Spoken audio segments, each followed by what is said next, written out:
Hello friends, welcome to our YouTube channel your BSc guide. इस channel में मैं आप लोगों को बीएससी से रिलेटेड जितनी भी क्वेरी है उसको बताऊंगी और बेस्ट से बेस्ट गाइडेंस भी दूंगी ताकि आप लोग बीएससी में बहुत अच्छा स्कोर कर सकें। सो गाइस, आज की इस वीडियो में हम वैलेंस बॉन्ड थ्योरी के बारे में देखेंगे। सबसे पहले देख लेते कैसे कैसे क्वेश्चंस बनते हैं वैलेंस बॉन्ड थ्योरी के ऊपर। तो right the short note on VBT, valence bond theory इसका फुल फॉर्म है। और क्या पूछा जाता है, ये शॉर्ट में ही आता है, कभी कभी लॉन्ग में भी पूछ लिया करता है, नहीं तो जनरली ये शॉर्ट में पूछा जाता है। Write down all postulates of VBT and it's limitation, postulates बताओ वीबीटी के और उसके लिमिटेशन को बताओ। ये एक सम अप वीडियो रहने वाला, वन शॉट वीडियो रहने वाला है जिसमें मैं आप लोगों को हर एक क्वेश्चंस के आंसर्स प्रोवाइड कर रही हूँ और ये भी काफ़ी इम्पॉर्टेंट है। तो स्टार्ट करते हैं अपना वीडियो। तो इसमें क्या लिखेंगे, this theory was developed by Hitler and London इन 1927। ये जो थ्योरी थी वो हिटलर और लंदन ने मिलकर दी थी 1927 में, and further extended by Pauli and Slater in 1931। और एक्सटेंड कौन किया था बाद में, इसको पॉली ने और स्लेटर ने 1931 में। इसके पोस्टुलेट्स देख लेते हैं। पहला पोस्टुलेट क्या कह रहा है कि a covalent bond is formed by overlapping of two half-filled valence orbital of given atom। इसको समझने से पहले हम ये देख लेते हैं, ये एक वैलेंस हाइड्रोजन का एटम है, ये एक ऑर्बिटल है। ठीक, अब ये दोनों को कंबाइन करा तो ये शेयरिंग हो गई, एक एक इलेक्ट्रॉन की, एक इसके पास था एक इसके पास था, इन दोनों मिल गए तो एक कोवैलेंट बॉन्ड का फॉर्मेशन करा। तो वही चीज़ कह रहा है कि जो कोवैलेंट बॉन्ड होता है ओवरलैपिंग से बनता है दो हाफ फिल वैलेंस ऑर्बिटल को मिला करके। ठीक, नेक्स्ट पॉइंट देख लेते हैं, the electron in the overlapping orbital get paired. जो ओवरलैपिंग की वजह से जो ऑर्बिटल होते हैं वो पेयर्ड हो जाते हैं, and confined between the nuclei of two atom, और उनके जो न्यूक्लाई होते हैं वो एक दूसरे के पास पास आ जाते हैं, कन्फाइंड हो जाते हैं। ओवरलैपिंग दूसरा देख लेते हैं, पोस्टुलेट क्या कह रहा है, overlapping occur between orbitals having electron with opposite spin. इसमें कह रहा है कि एक ऊपर की तरफ होगा तो दूसरा नीचे की तरफ होगा, तो इसकी वजह से एक अपोजिट स्पिन में होना ही चाहिए, तभी ओवरलैपिंग सक्सेसफुली हो सकती है। तो देखो इसमें एक इलेक्ट्रॉन ऊपर की तरफ है तो दूसरा इलेक्ट्रॉन नीचे की तरफ होना चाहिए। ये पोस्टुलेट्स है इसका।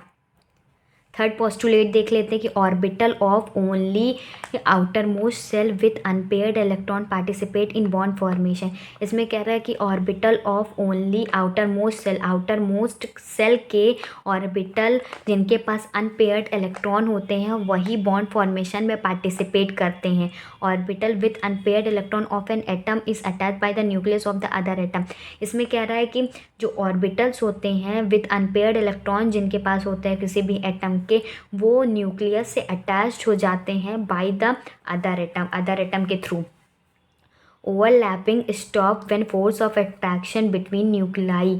ओवरलैपिंग स्टॉप हो जाती है जब force of attraction between nuclei and orbital become equal. दोनों का फोर्स ऑफ अट्रैक्शन इक्वल हो जाता है to the repulsion force of nucleus. ठीक, सिक्स पोस्टुलेट देख लेते हैं, greater is the extent of overlapping strong the bond formation.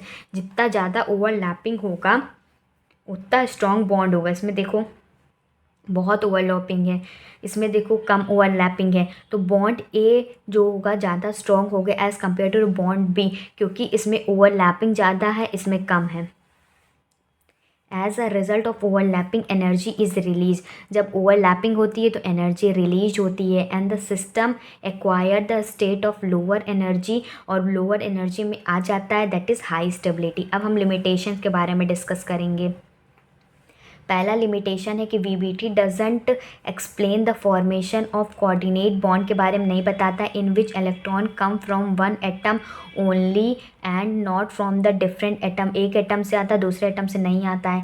According to VBT the oxygen atom is O2 molecule and bounded by a double bond as O double bond O, and should be diamagnetic होता है, and there is no unpaired electron but experimentally O2 is paramagnetic. इसमें क्या कह रहा है कि VBT के according जो ऑक्सीजन होता है वो डायामैग्नेटिक होता है, लेकिन एक्सपेरिमेंटली ये फाइंड आउट किया गया था कि O2 एक पैरामैग्नेटिक है। नेक्स्ट देख लेते हैं, नेक्स्ट लिमिटेशन क्या है, this theory doesn't explain the formation of odd electron molecules के बारे में नहीं बता पाए थे। जैसे कि He2 पॉजिटिव, इसमें से एक इलेक्ट्रॉन चला गया ना तो ऑड इलेक्ट्रॉन बन गए, तो इसके बारे में भी नहीं बता पाया था। This theory fail to explain पर ब्रोमेट के बारे में भी ये नहीं बता पाया था, ये भी है ठीक। पर ब्रोमेट के बारे में नहीं बता पाया था। BrO4 एग्जिस्ट करता है, इसके बारे में भी नहीं बता पाया था। It doesn't explain the exact value of magnetic moment के बारे में नहीं बता पाया था। It does not explain the bonding in metal, metal में भी बॉन्डिंग होती है, ये भी नहीं बता पाया था। It doesn't explain which is inner orbital complex which is outer orbital complex है, ये भी नहीं बता पाया था। It does not explain the geometry of complex compound के बारे में नहीं बता पाया था कि sp3 में टेट्राहेड्रल होता है, DsP2 में स्क्वायर प्लेनर होता है, इसके बारे में भी नहीं बता पाया था। लास्ट लिमिटेशन है कि it does not explain the colour of coordinate compound, coordinate compound के कलर के बारे में नहीं बता पाया था।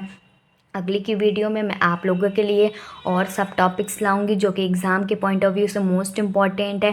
ये सारे प्रीवियस ईयर क्वेश्चंस भी मैं आप लोगों को डिस्कस करती हूँ, सॉल्व एग्जांपल्स भी मैं आप लोगों को बताती हूँ, ताकि आप लोग एग्ज़ाम में बहुत अच्छा स्कोर कर सके और कहीं भी आप लोगों को जाना ना पड़े। नए हैं तो चैनल को सब्सक्राइब कर लीजिए, बेल आइकन को ऑल कर लीजिए, ताकि मेरी हर वीडियो की नोटिफिकेशन आपको मिल जाए। Good bye and stay safe.